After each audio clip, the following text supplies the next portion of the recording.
दक्षं सुभिक्षं गंगांगं दिव्यलिंगं गजमुखविनुतं सान्नपूर्णा। जननी जन्मभूमि स्वर्गादपि गरीयसी। जैन अपनी मातृभूमि के लिए जिए हैं और मरे भी।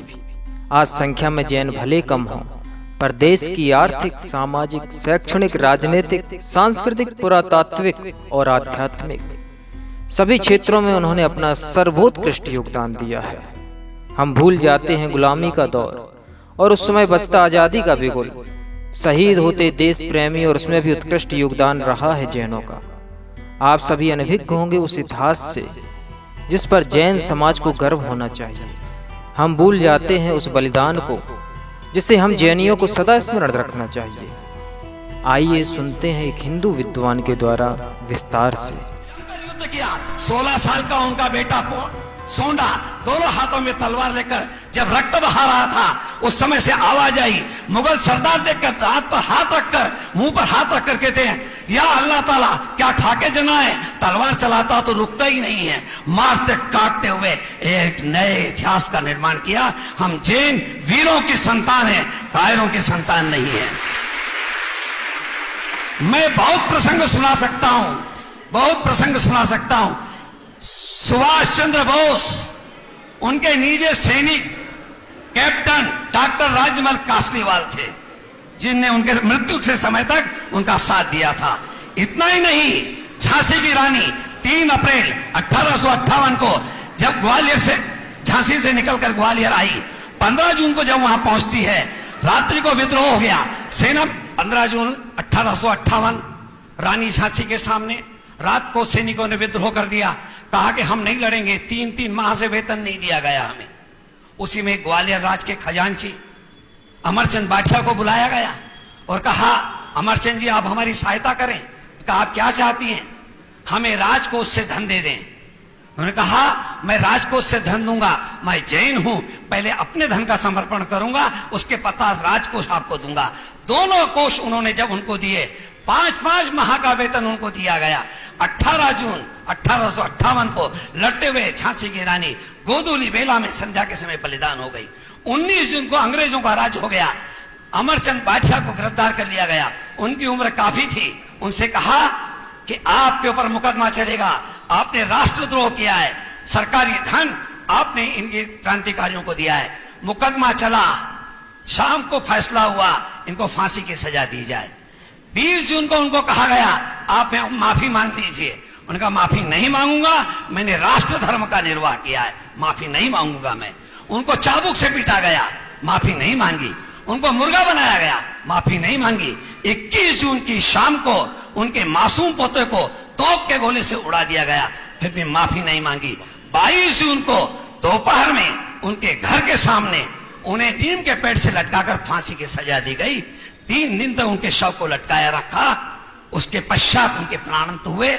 मेरे मित्रों, हम नहीं जानते कि अमरचंद बाठिया जैन थे। गुजरात के राजा पर मुगल आक्रमण हुआ।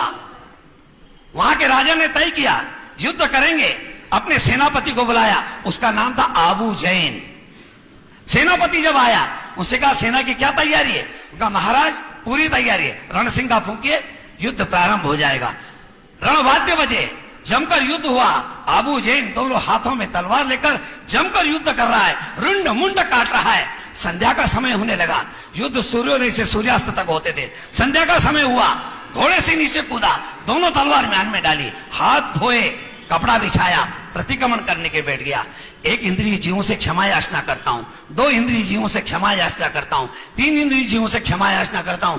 राजा घबराया, मनुष्य 5 इंद्रिय जीव है, कल मेरे युद्ध का क्या होगा? दूसरे दिन प्रातः काल हुआ, रणसिंगे फूंके गए, रणवाद्य बजे। आबू जैन तंबू में से निकला, घोड़े पर बैठा, जमकर युद्ध किया, विजय प्राप्त की। जब विजय दरबार लगा, सबको बुलाया गया। उस समय आबू जैन जब आए, उन्होंने कहा, रानी ने कहा, आबू मेरी आंखों के सामने 2 दृश्य हैं।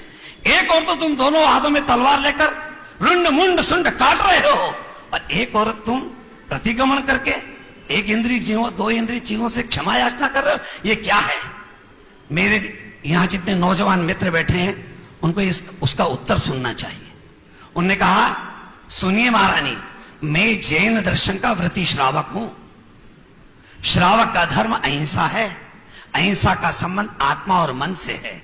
मैंने अपनी आत्मा की दृढ़ता और मन की निर्मलता के लिए मैंने प्रतिक्रमण किया है। यह मेरा व्यक्तिगत धर्म है, मगर यह शरीर इस राष्ट्र के अन्न से बना है, इसलिए इस राष्ट्र के लिए युद्ध कर मैंने राष्ट्र धर्म का पालन किया है।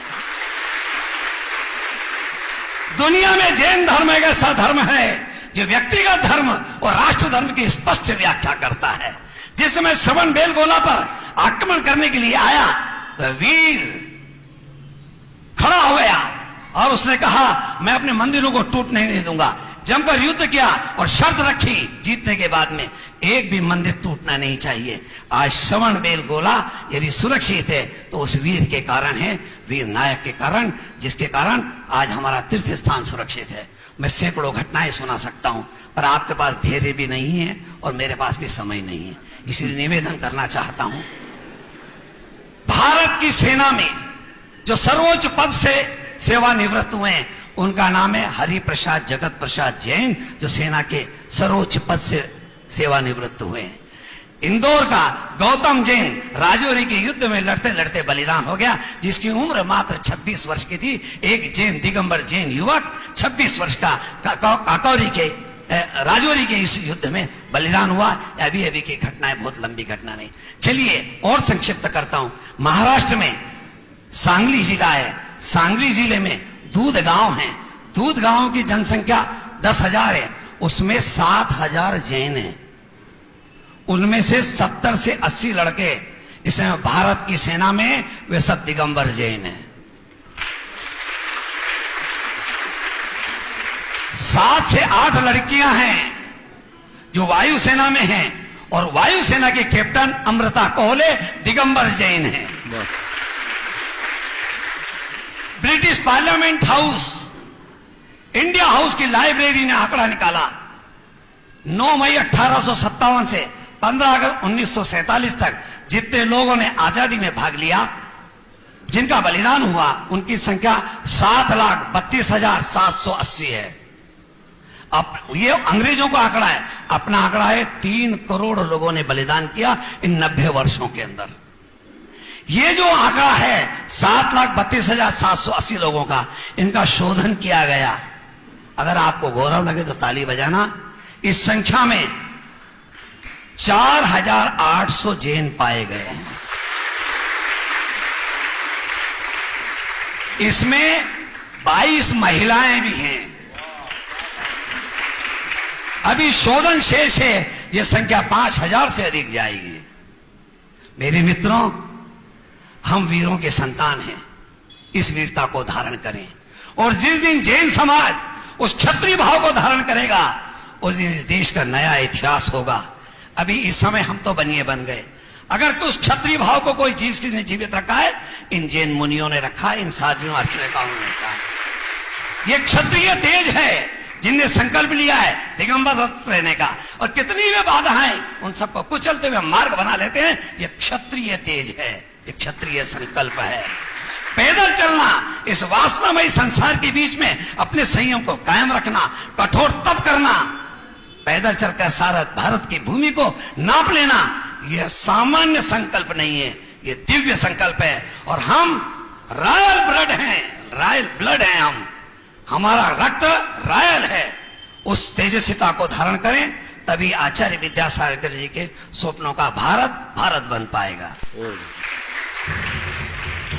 भारत को भारत बनाना है। समय के साथ इतिहास बदला गया, बहुत सारी बातें दबाई गईं, छिपाई गईं। जैनों का महत्वपूर्ण योगदान स्वतंत्रता संग्राम में हो या आज भी सेना में, देश के अंदर प्रशासनिक सेवा देना हो या बॉर्डर पर तैनात होना, इस समाज ने हर एक क्षेत्र में असीम योगदान दिया है। ऐसे जैन समाज पर पूरे विश्व को गर्व है। जय जय।